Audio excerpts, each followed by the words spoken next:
nagpapakita. So, unahin na natin. Siyempre, hindi mawawala ang tuwalya kapag tayo ay nagsiswimming. Yan ay mabibili for only 100 pesos po bawat isa. Also, syempre para lagi tayong fresh at alis agad ang pawis, meron dito mga baby wipes na 20 pesos lamang po bawat pack. And para sa ating mga buhok, para hindi lagi nakasabog at lalo na ngayon na tayo nagpapawis na grabe, ayan may mga pang-ipit dito na mabibili for only 5 pesos each. Now, speaking of buhok, for personal hygiene din, syempre kailangan din natin ng suyon na mabibili for 5 pesos lamang din po bawat isa. And tulad nga ng binanggit natin kanina, importante rin na medyo in tayo. So kailangan okay din yung ating mga isusuot ngayong summer season. So for summer shorts, okay din to pag tayo ay pupunta sa beach. Ayan, para yung iba kasing mga resort kailangan properly, tama yung proper attire mo. So mabibili yan for 50 to 75 pesos bawat isa. Also, meron silang mga summer dresses. Ayan po yung mga summer shorts. Now, yung summer dresses naman, mabibili for 150 to 220 pesos po bawat isa. Of course, depende sa design ng summer dress.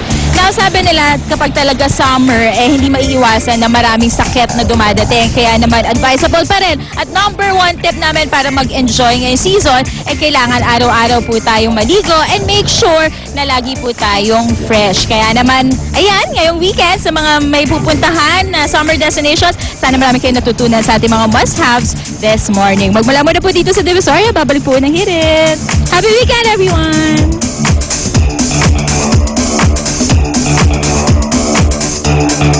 Kunyari wala siyang karga pero sa kotse marami na.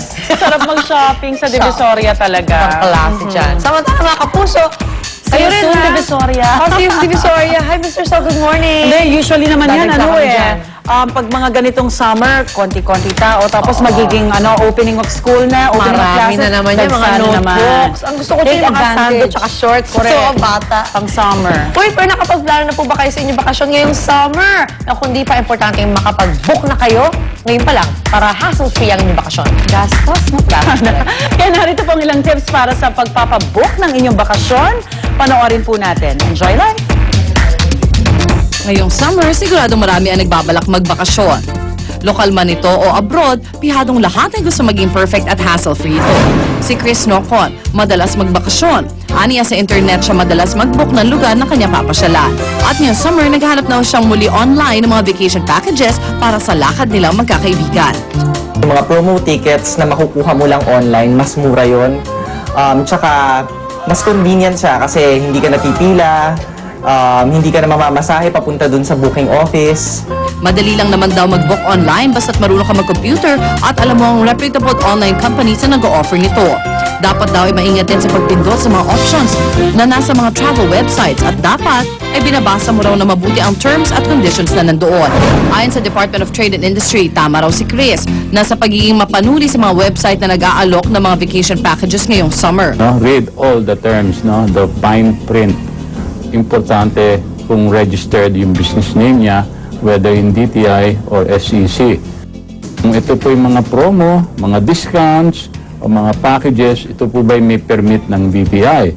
Kung food, cosmetics, at drugs, meron ba itong permit ng DOH? At kung ito po yung mga travel agent o agency, ito po ba accredited ng Department of Tourism? Dagdag pa ng DTI, kung magta-transact online, siguruhing meron itong contact information, list of officers at email address upang madali makontak sakaling may karagdagang kayong katanungan o kaya magkaproblema ang iyong transaksyon sa kanila. Kung sa travel agency naman ninyo gusto mag-transact, siguraduhin accredited sila ng Department of Tourism. Maaaring bisitahin o tumawag sa kanilang opisina upang malaman kung may accreditation ang travel agency na inyong pupuntahan. Sa pag-i-inquire sa mga travel packages, mag-canvas muna bago makipagsara. Huwag ding mahiyang magtanong sa mga terms and conditions at pati rin sa mga lalamanin ng kanilang mga travel packages. Basahin po natin, ano pa ba mga kadagdagan na mga expenses na babayaran po natin? Number 1, magkano ang fuel surcharge? Number 2, magkano insurance? Number 3, magkano yung baggage allowance na babayaran natin? Number 4, Yung upuan po natin, magkano yun? Marami po yan, pati yung value-added tax at saka yung travel tax. Mabuti ring pumili ng travel agency na may magandang reputasyon at rekomendado ng inyong mga kaibigan. Kung magkaroon kayo ng problema sa paipag-transact sa travel agency at pati na rin online, maaari kayo maipag-ugnayan sa opisina ng DTI. Good morning and thank you to Attorney Angelita de Guzman nga pala. Good morning po sa inyo.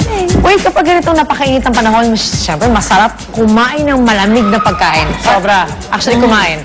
Di ba?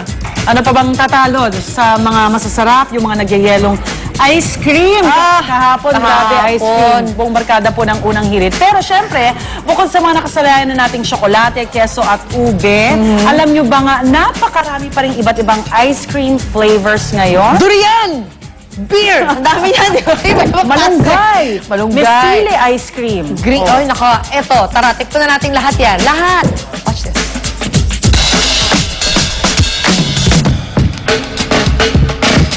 Ngayong summer, siguradong patok na patok ang malamig at masasarap na sorbetes. Pero alam niyo ba na ang paboritong panghimagas na ito ay nag-level up na rin?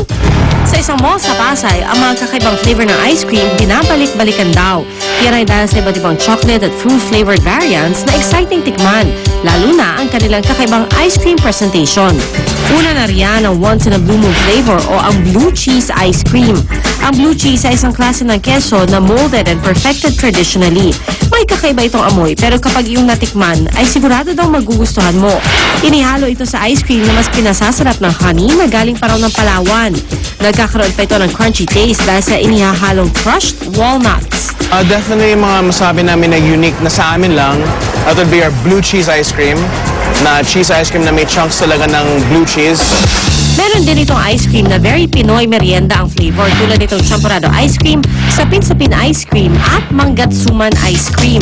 Must try din yung chili burgers na sinangkapan ng malalaking cookies at ice cream.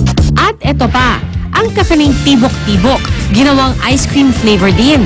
Very out of the ordinary. So, hindi siya tulad na chocolate or vanilla.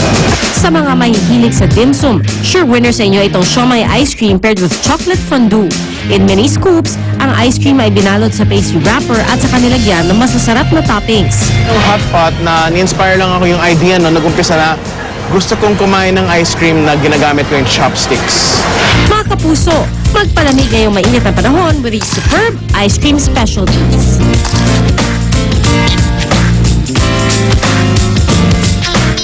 Tia Arcangel would like to thank Missy, Revlon Cosmetics, Palamig